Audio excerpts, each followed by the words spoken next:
Olá pessoal, estamos começando mais um programa Justiça Ideal e hoje nós vamos conversar com uma advogada especialista em direito do trabalho empresarial, né? Um tema muito interessante. Eu tenho uma afinidade muito grande, gosto muito e inclusive acompanho as redes sociais de doutora Daniela e acho realmente um trabalho espetacular, né? Porque ela faz um trabalho de prevenção, ela cuida antes da demanda chegar, ou seja, prepara a empresa para evitar eventuais conflitos trabalhistas. Então, é um trabalho bastante interessante, mas hoje nós vamos conversar, como ela é uma advogada muito, digamos assim, multifacetada, então ela tem as várias faces da advocacia e é mulher, vai saber conversar e explicar aqui como ninguém, até porque é mulher e é mãe,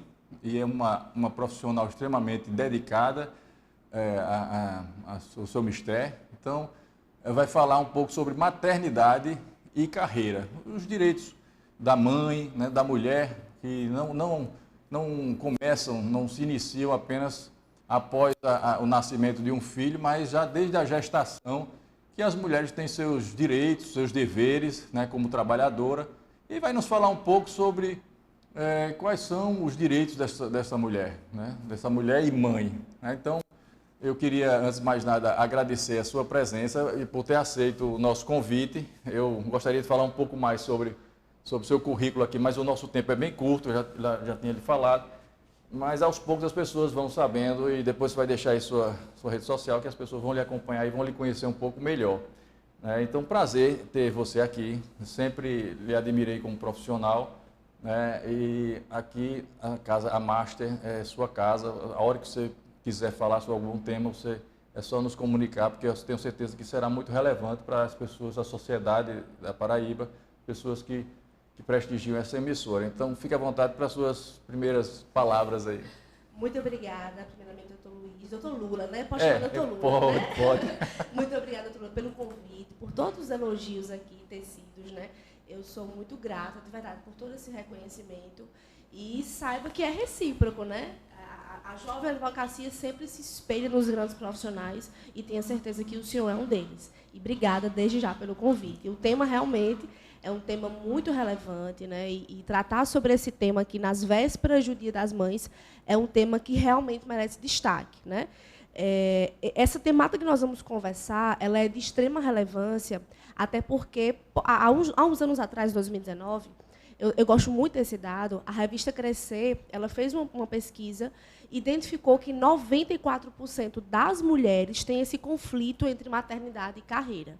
Eu já tive esse conflito, eu já passei por esse conflito, como você falou, já sou mulher, sou mãe, minha filhota tem daí 2 anos e meio, e eu passei por esse conflito. Nós ficamos nessa dúvida, né? Será que eu devo retornar ao trabalho ou é melhor me dedicar à criança?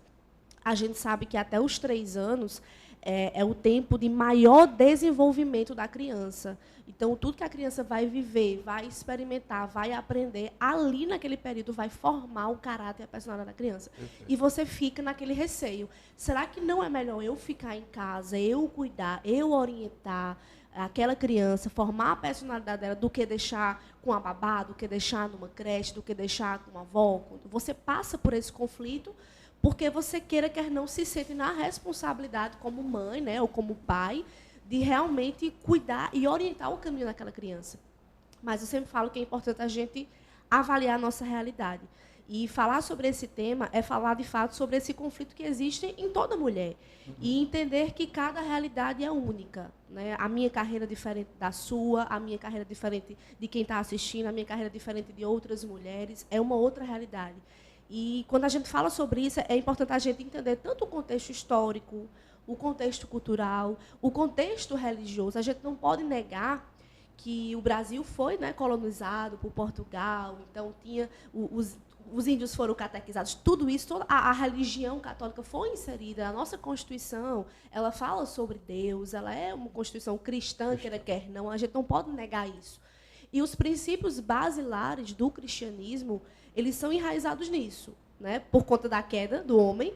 O homem ele tem que trabalhar, para sustentar, e a mulher ela tem que auxiliar o homem e tem que cuidar dos filhos. Então, essa realidade, queira quer não, uma realidade religiosa, exatamente, tradicional, histórica, ela se perfaz na cultura brasileira. Então, eu não posso negar que a realidade hoje é essa, né? Então, a realidade é que o homem que trabalha, e a mulher ajuda, a mulher cuida dos filhos, e a mulher tem que auxiliar o marido nesse ponto.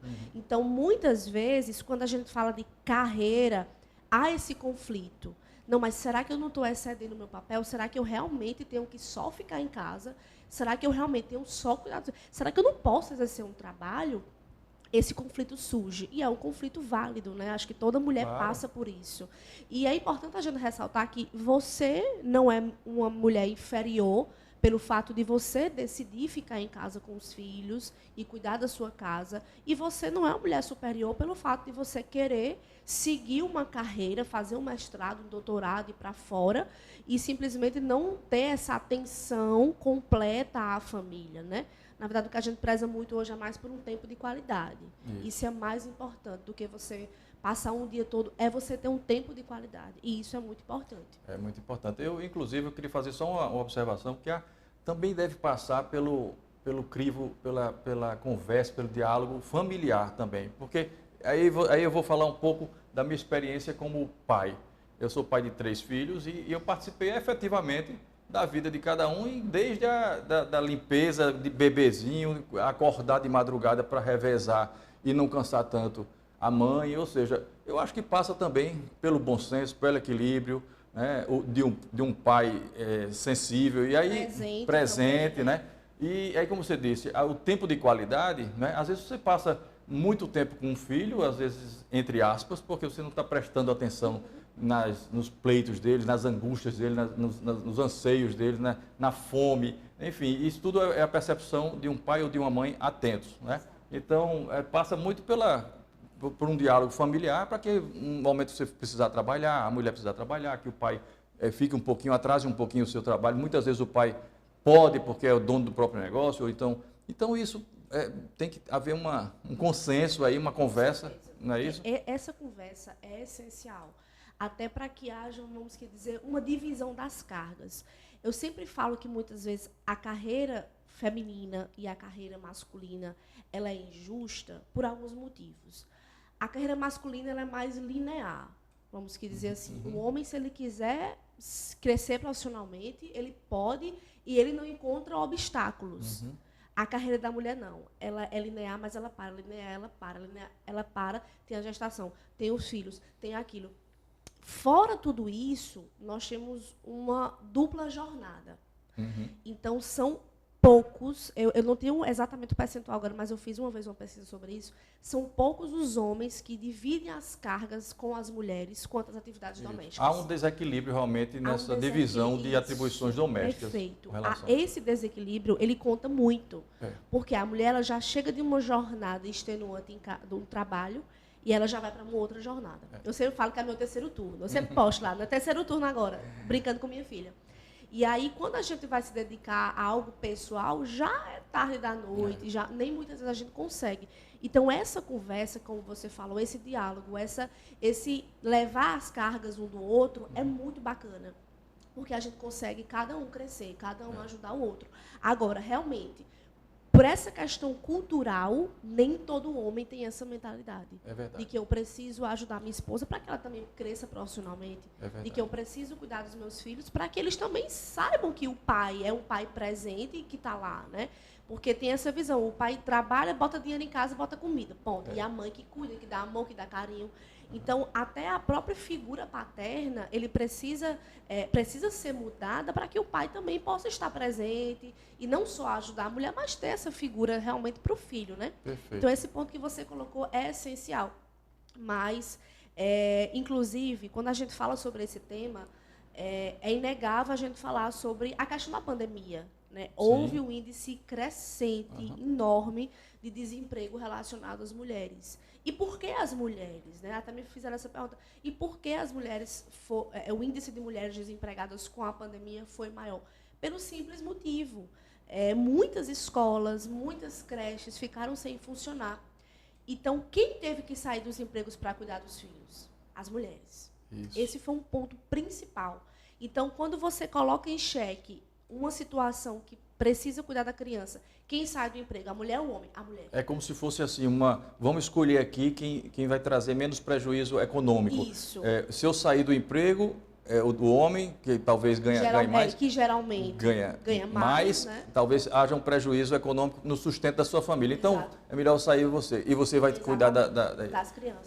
Isso não é justo. Agora, eu não gosto muito de generalizar, nunca gostei. E é um ponto que eu observo em você, que você é muito ponderada, né, equilibrada, porque nem todos os homens são assim. Tudo bem, é uma questão cultural, e quando é uma questão cultural, a gente fala de maioria.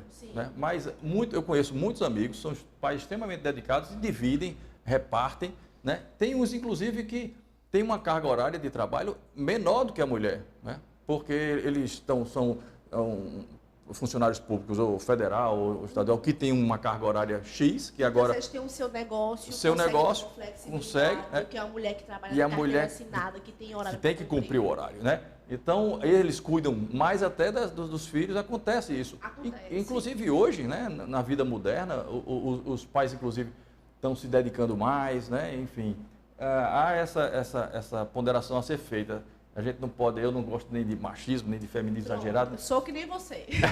Apesar de ser mulher, eu também não gosto muito do feminismo exagerado. Eu acredito que, assim, o movimento foi se perdendo um pouco ao longo da história. Apesar de ser mulher, eu também não posso dizer que foi se perdendo, a essência do movimento foi se perdendo. Perfeito. E a gente precisa sempre ponderar. Ponderar, para buscar esse equilíbrio, e aí sim, fazer com que a coisa seja justa. Exatamente. Né? Buscar a justiça, como a gente faz isso todos os dias. Isso. Mas eu tinha lido realmente uma pesquisa há um tempo desse, e que falava realmente, que exatamente confirma o que você fala. As mulheres, por exemplo, quando já descobrem que estão grávidas, elas já começam a refletir sobre a possibilidade ou não de permanecer no emprego ou continuar, tentar conciliar isso. E aí essa pesquisa dá um dado extremamente triste, porque a grande maioria delas, ela abandona os empregos e realmente cai o número de empregadas, mulheres empregadas, mães empregadas. E isso é um fato. Enquanto nessa mesma pesquisa ela fala que os homens que têm as mães que vão ser pais, eles permanecem no emprego, quase não há alteração. Eu vi essa pesquisa. Inclusive, ele fala que apenas 9% dos homens deixam o trabalho para cuidar dos filhos. Isso, exatamente. Geralmente são as mulheres que deixam. E quando nasce o filho, 9% dos homens que realmente saem do trabalho para cuidar. Para as mulheres seguirem as carreiras. Geralmente é o inverso. Isso. Eu vi essa pesquisa também. Diga. Não, pode continuar. Então, eu acho que muitas vezes até por ignorância, no sentido de não saber quais são as garantias, porque a gente sabe que as grandes dificuldades são o quê? De cuidar realmente, de estar presente, né? De às vezes levar um filho a um médico, de acompanhar numa escola, às vezes numa reunião, né, que é importante, o acompanhamento da educação dos filhos. Né? E às vezes as mulheres não sabem, e aí para onde você está aqui, exatamente para esclarecer as mulheres que estão nos assistindo, que as mulheres têm realmente o direito. Você falou uma coisa muito interessante, que é o que eu procuro usar na minha vida profissional e pessoal, que é o bom senso em tudo, né? Que alguns empregadores, às vezes, né? Nós trabalhamos também com empresas, a gente sabe das dificuldades das empresas, isso é muito bom, a gente vê um lado e vê o outro, né? E a gente sabe das dificuldades que as empresas passam, porque elas precisam produzir, precisam entregar o que prometeram, né? Tem compromissos, tem contratos, inclusive. E às vezes as mulheres se sentem constrangidas em até solicitar, porque sabe que pode haver uma recusa e não sabe dos seus direitos. Então, você, assim, puder deixar alguns, claro que são muitas, são muitos principais, os principais, para que elas possam entender, não, eu acho que sim, que vale a pena a gente tentar conciliar e dar essa qualidade de tempo, tudo bem, mas dá para a gente não abandonar a carreira. Né? Então, qual seria assim, os principais direitos das mães, né, que elas possam ter os benefícios também quando elas estão grávidas, afastamento, depois que nasce, enfim, fala um pouquinho para as mães aí. Tranquilo. Então, essa proteção à maternidade foi algo assim essencial, trazida tanto pelas convenções internacionais, quanto pelas constituições, tanto, né, quanto pela CLT. Na verdade, é importante a gente entender o início para que a gente possa revelar o hoje. Certo. Né? Então, antigamente, na época da Revolução Industrial, havia uma escassez de mão de obra. Então, foi necessário a mulher entrar no mercado de trabalho. A mulher entrou, mas entrou com mão de obra barata. E era completamente explorada. Né? E aí, não, peraí, calma, vamos criar legislações para proteger a mulher, porque não pode ser assim. Então, a mulher, na época, não poderia trabalhar na indústria, a mulher não poderia trabalhar em trabalho noturno, a mulher não poderia, tinha que se afastar antes do parto, depois do parto. Só que o que foi que aconteceu? Essas normas que visavam trazer uma proteção para a mulher acabou por discriminar. O que é que os empregadores faziam? Não vou contratar mulher, porque mulher é muita coisa, mulher é muita restrição, mulher tem que afastar, mulher tem que... Não vamos contratar mulher, contrata só homem. Então, as mulheres começaram a ser escanteadas. A norma veio com uma intenção, mas, infelizmente, como a gente diz, o tiro saiu pela culatra. Né? Não foi efetiva. Tinha uma boa intenção, mas não foi efetiva. Então, vamos agora criar uma norma para tirar essa discriminação. Aí, outras normas para tirar essa discriminação. Tem que ser igualdade de gênero, tem que ser remuneração igual, não pode ter diferenciação de trabalho, enfim. E aí, hoje, na CLT, eu sempre digo, a proteção que a gente tem na CLT hoje é única e exclusivamente a maternidade. Ponto. Eu não tenho mais nenhuma norma que diferencie o trabalho da mulher do trabalho do homem. Por exemplo, a reforma trabalhista tirou os 15 minutos que a mulher tinha direito de uma jornada antes de iniciar a jornada noturna. Para que essa diferença de 15 minutos? Porque o homem não tem, porque a mulher tem. Não pode. Isso é desigual. Tira. O único dispositivo que tem, que traz uma igualdade, que traz uma diferença para a mulher e para o homem, é quanto ao peso. A mulher é só 20 quilos, se eu não me engano, e o homem 25 para pegar. Porque é a nossa condição física, a gente não pode negar que é diferente. Claro. Mas todas as outras normas que possuem na CLT, que possuem na Constituição Federal, vão proteger o estado da mulher e a maternidade, que a gente não pode negar que é um estado exclusivo da mulher. O estado gravídico é exclusivo da mulher. Ponto final. Aí eu posso proteger sem discriminar.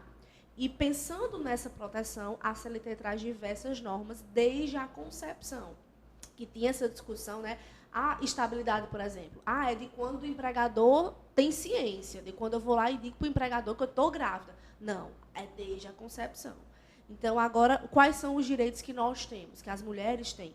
Eu tenho direito à estabilidade provisória no emprego, não posso ser demitida desde a concepção até 5 meses após o parto. A mulher tem direito ao salário maternidade, que é custeado pela INSS. Inclusive, o salário maternidade é o Estado dizendo assim, olha, empresa, contrate mulher. Pode contratar as mulheres. Não se preocupe que elas vão se afastar, mas eu, Estado, vou pagar. Não é vocês, não. Você imagina se fossem os empregadores que fossem custear o salário maternidade, né? Isso. Elas sem trabalhar, o empregador... Aí que não ia contratar a mulher mesmo. É verdade. Então, o Estado dizendo, olha, pode contratar, porque quando ela se afastar, eu que vou assegurar a remuneração dela. Porque reconheço a diferença das mulheres, né? Em alguns aspectos. Para não dar um encargo maior para a empresa de custear o salário maternidade, o Estado que vai custear isso. Então, as mulheres têm direito ao salário maternidade também. As mulheres têm direito a realizarem todos os exames que forem necessários durante o período de gravidez, até 6 exames, certo? Ou mais, de acordo com a orientação médica. Então, a gente sabe que tem ultrassom, tem exame de sangue, tem não sei o quê.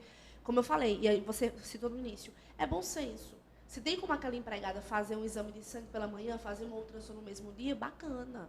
Né? Se não tem, se precisar de 1, 2, 3 dias, que a empresa conceda. A gente sabe que é assim, a gente sabe quais são. Eu fiz vários exames, todo mês era ultrassom, consulta de pré-natal, exame de sangue, exame de não sei o quê, exame de diabetes, um bocado de exame que a gente sabe que faz. Então, assim, é importante que o empregador conceda para essa empregada gestante esse direito que ela possui de poder se afastar. A criança nasceu, a empregada tem direito aí a uma consulta por ano, né, até que o filho complete 6 anos. Eu preciso de mais, eu tenho um filho que ele é alérgico, eu tenho um filho que ele tem vários problemas, ele precisa ir mais vezes ao médico.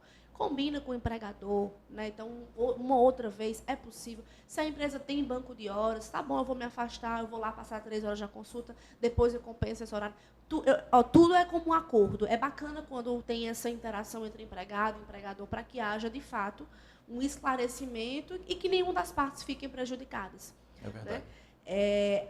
As empresas que possuem mais de 30 empregadas mulheres, com mais de 16 anos, elas têm que ter um espaço para que as mães possam deixar os seus filhos, ou, caso não tenha esse espaço, que eles devem pagar o auxílio creche, né? Então, as empresas que têm mais de 30 mulheres empregadas também é devido. A convenção coletiva muitas vezes já traz o auxílio creche, o valor que é para ser pago. Então, as mulheres que também, quando tiverem os seus bebês, têm direito a 2 pausas de 30 minutos para amamentação. Então, tudo isso é uma proteção para a criança, para que a criança seja alimentada, que a criança não perca esse vínculo. Ah, eu preciso de mais tempo, meu filho tem uma alergia a um leite, a uma fórmula, tem que estender a amamentação. Com uma recomendação médica, a empresa pode continuar concedendo esse intervalo de 30 minutos. Você tudo pode, tem um sentido, né? Tem um sentido, né? Exatamente. Você pode combinar, em vez de 2 de 30, eu quero sair 1 hora mais cedo, você pode. Então, assim, é importante que tenha também uma consciência do empregador nessas situações, de que é uma situação única da mulher, específica da mulher, que ela não está ali fazendo corpo mole, mas que é a gente sabe como é.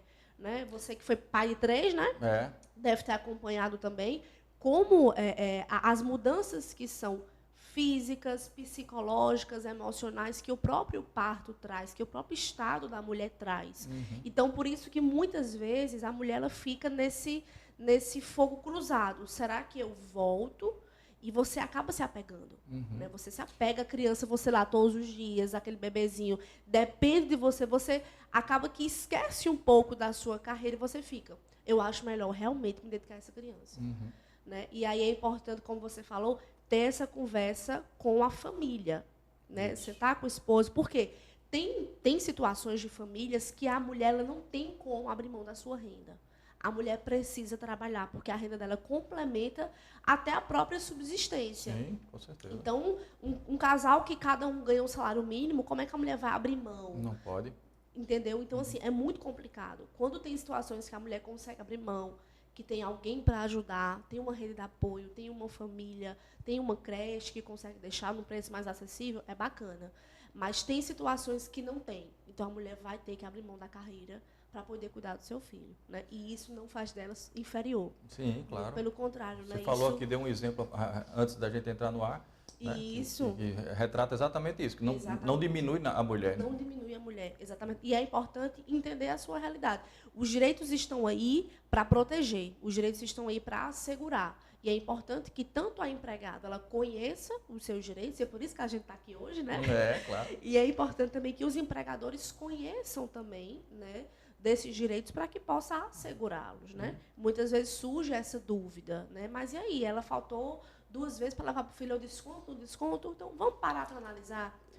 Eu queria aproveitar esse teu ponto aí que você levantou, porque assim, eu costumo dizer que a letra fria da lei, às vezes, ela congela uma relação.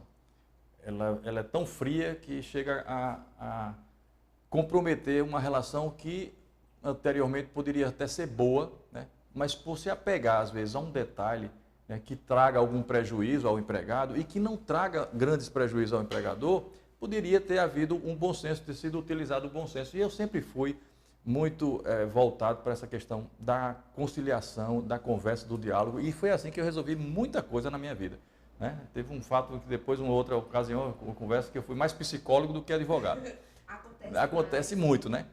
E a gente conversa, inclusive, com alguns clientes nesse sentido, né? Para mostrar assim, o lado humano, às vezes até cristão, já que somos, assim, alguns princípios a gente tem que respeitar, né? É uma pessoa humana que está ali. E se não traz prejuízo aquela ausência naquela tarde, naquela manhã ou naquele dia, por que não conceder? Na volta, esse colaborador vai voltar muito mais grato, muito mais satisfeito, motivado, porque alcançou o objetivo, que era o quê? Era assistir a uma palestra ou um teatro de um filho, ou cuidar do filho que naquele momento estava com febre. Né? Aí você imagina um empregador negar que uma mãe vá ver seu filho no momento em que está doente. Nós somos pais e mães e a gente não consegue nem compreender um filho sozinho em casa, né, sem o apoio do pai ou da mãe. Então, faz todo o diferencial utilizar realmente de um bom diálogo da conversa e, assim, colocar a letra fria da lei no devido lugar dela e aplicar realmente só quando necessário, né? Exato. Isso é perfeito. Eu sempre falo que o nosso desafio, né, como advogado trabalhista, ele é muito além de aplicar CLT. não diminuindo as outras áreas do direito, né, mas que atua com o tributário, possível, você trata de uma forma mais fria, você trata de coisas, você trata de valores. Quando a gente fala de direito do trabalho, eu falo de pessoas. Então, e pessoas é o maior ativo que a empresa tem. Sem os funcionários, a empresa não produz. Sem funcionário, a empresa não anda.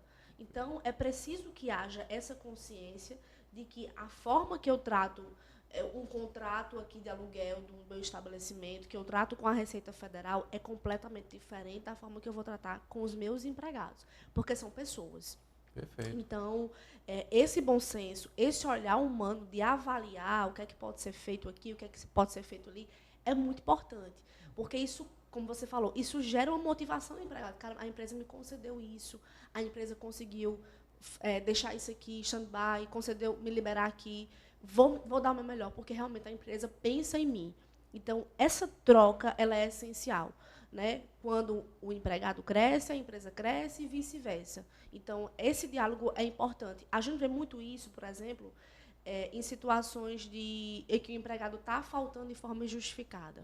Então, teve uma situação, inclusive, saiu no TST, um empregado ele precisou se ausentar do trabalho porque a filha estava internada e ele precisou ficar com a filha no hospital, praticamente um mês. Né? E o que é que a empresa fez? Demitiu ele por abandono de emprego. Poxa. Faltas injustificadas. Porque na CLT não diz que alguém pode ficar 30 dias com um filho para acompanhar.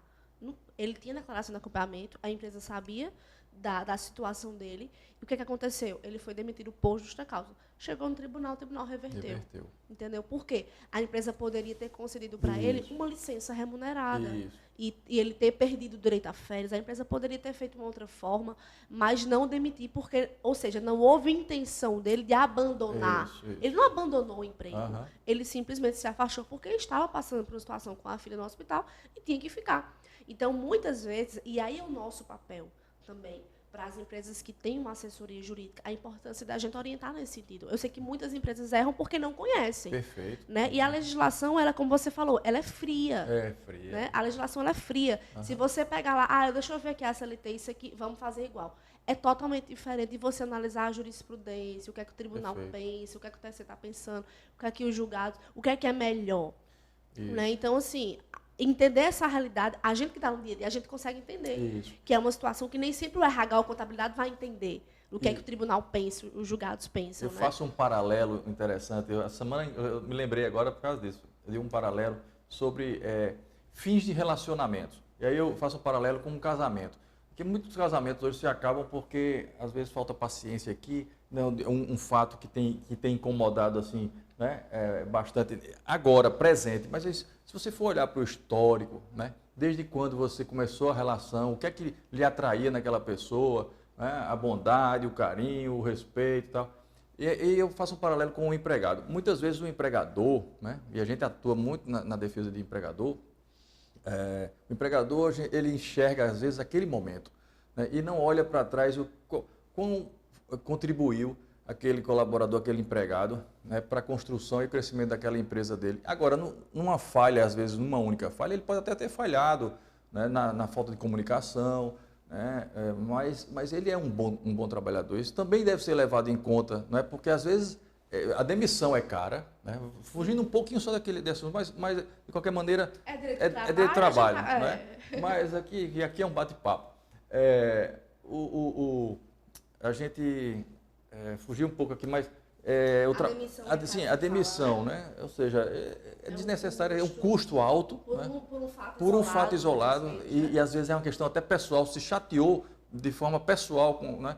Não está vendo o todo, ele vai trazer um prejuízo econômico que naquele momento ele às vezes não sabe, só quando vai depois realizar o cálculo, aí o empregador faz, mas isso tudo, agora é tarde, né? Porque já houve a quebra, como ao vice prédio, a quebra aí da confiança também, porque ele agora não confia, enfim, trouxe um prejuízo. Então é bom que o advogado, é importantíssima essa consultoria, essa assessoria jurídica, que antigamente ela era de apoio apenas, e hoje ela passou a ser estratégica. Estratégica e preventiva. E preventiva. Você vê as grandes empresas no Sul e Sudeste há muitos anos, né, que eu já acompanho isso, a gente já faz esse trabalho preventivo que hoje chama-se compliance.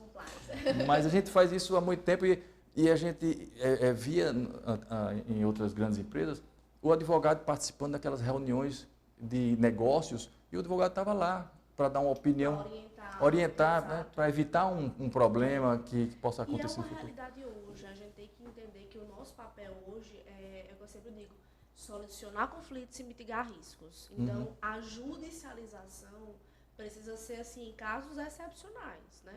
Hoje, com a assessoria jurídica, eu digo para você, assim, raríssimas situações que a gente tem que o empregado judicializa. A empresa já, doutora, a gente está passando essa situação com esse funcionário, eu digo, vamos sentar. Faz a acordo judicial, bota os pingos nos is, resolve e mata o risco ali, sabe? Mas se a gente não tem esse feeling de sentir se realmente o problema está acontecendo ou não, aí a gente vai deixando a empresa, né, correndo com as próprias pernas e muitas vezes os processos vão chegando e não sabe qual é a raiz do problema. Isso, exatamente. Né? Eu até falei, antes da gente entrar ao vivo, né, sobre a situação de uma empresa que a empregada ela tinha ido para uma consulta com o filho, então usou do direito que ela tinha de uma vez ao ano ir, mas ela precisava ir uma outra vez porque o filho estava doente. E a empresa não queria deixar, porque ela já tinha utilizado um dia que a lei permite. Não, você não, a gente vai descontar as horas que você ficar usando. Mas, por favor, ligou, indignado o RH. Doutora, pelo amor de Deus, ela caiu de novo, já foi uma vez, já usou a cota dela, já caiu de novo. O que é que eu faço? Eu disse, olha, é uma boa funcionária? É uma boa funcionária. Falta muito? Não, não falta muito. Então, o que custa conceder? Conceda. Ela vai 2 horinhas levar o filho no médico. Pois então, é o bom senso. Isso. Evita líder, evita discussão. A gente sabe, o empregado insatisfeito, ele não trabalha bem, não produz bem, ele influencia os outros colegas. É verdade. Então, assim, a melhor opção é chegar, conciliar, principalmente, como a gente está falando aqui de mãe, do empregador entender esse estado da mulher, que não é fazer corpo mole, de não é querer não trabalhar, mas é um estado que ela está vivendo, né, um momento específico que a mulher passa, o homem não passa, a mulher passa, né, por esse estado de maternidade, de puerpério e tudo mais. E é importante que o empregador entenda e assegure os direitos que lhe são devidos. Maravilha. A gente começou a entrar um pouquinho em outros temas, mas que não deixa de ser importante. E eu gostaria até depois a gente marcar um outro encontro para a gente conversar sobre essas questões, né, que tanto aflige, tanto o empregado como o empregador, como deve reagir o empregado em determinadas situações, em posições da empresa e vice-versa. A empresa também se depara com o que eu, semana passada, me deparei com uma situação assim, né, de corpo mole, assim, de um empregado querendo sair, e o que deve ser feito. Né? Então a gente gostaria de convidar outras vezes e dizer que agradeço demais a tua presença, sabe? É muito agradável, inclusive eu vou fazer um registro aqui, que assim, você é muito descontraída e divertida, né? Eu acho que tem vontade até de brincar mais aqui, porque você tem um jeito muito descontraído. A gente podia transformar até no stand-up jurídico aqui, porque dava para ser feito, sabe? Você falou umas coisas aí e eu gosto de brincar. Eu não levei muito assim, eu não estimulei muito porque eu não sei se eu devia, mas enfim. Então eu fiquei muito satisfeito com a sua vinda aqui, de verdade, e queria te agradecer, né, pelo ter aceito o convite. E se você quiser fazer alguma agradecimento e falar para as mães aí, você tem mais uns 15 segundinhos aí. 15 segundos, meu Deus do céu. Eu não sou prolixa, então... Mas então passa. Mas eu que agradeço, obrigada de fato pelo convite. Fiquei muito honrada, né? A gente não se conhecia pessoalmente, só se conhecia pelas redes sociais, né? Olha aí, as redes sociais conectando. Mas eu queria só reforçar o que a gente conversou aqui, né? A importância.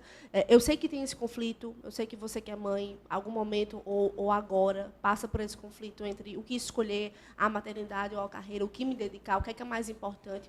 Mas eu sempre digo que você possa entender qual é a sua carreira, entender qual é a sua corrida, entender qual é a sua realidade e não se comparar com os outros. Eu sei que a sociedade nos pressiona como mulher. Fora isso, eu sei que ainda há a culpa que nós carregamos e realmente queremos crescer, mas a culpa de deixar de lado a família. É importante que você possa alinhar em conjunto com sua família, entender também quais são os seus direitos, o que é que a lei lhe assegura e fazer valer de fato os seus direitos, mas sempre não se paute na carreira do outro, não se paute naquela mulher que você vê inspiração nas redes sociais, perfeita, mas isso não existe. Olhe para a sua vida, para a sua carreira, para a sua realidade, o que é que você quer se dedicar e siga isso. Cada história é única, cada vida é única. Maravilha, maravilha. Pessoal, foi realmente um presente para o Dia das Mães, né, a presença da Daniela aqui. E eu gostaria de dizer que o nosso programa agora tem o apoio da FESP Faculdades, que é uma referência na área do direito. Então, seja também você uma referência e curse na FESP Faculdades. E nosso programa vai ficar por aqui. Até o próximo sábado, se Deus quiser.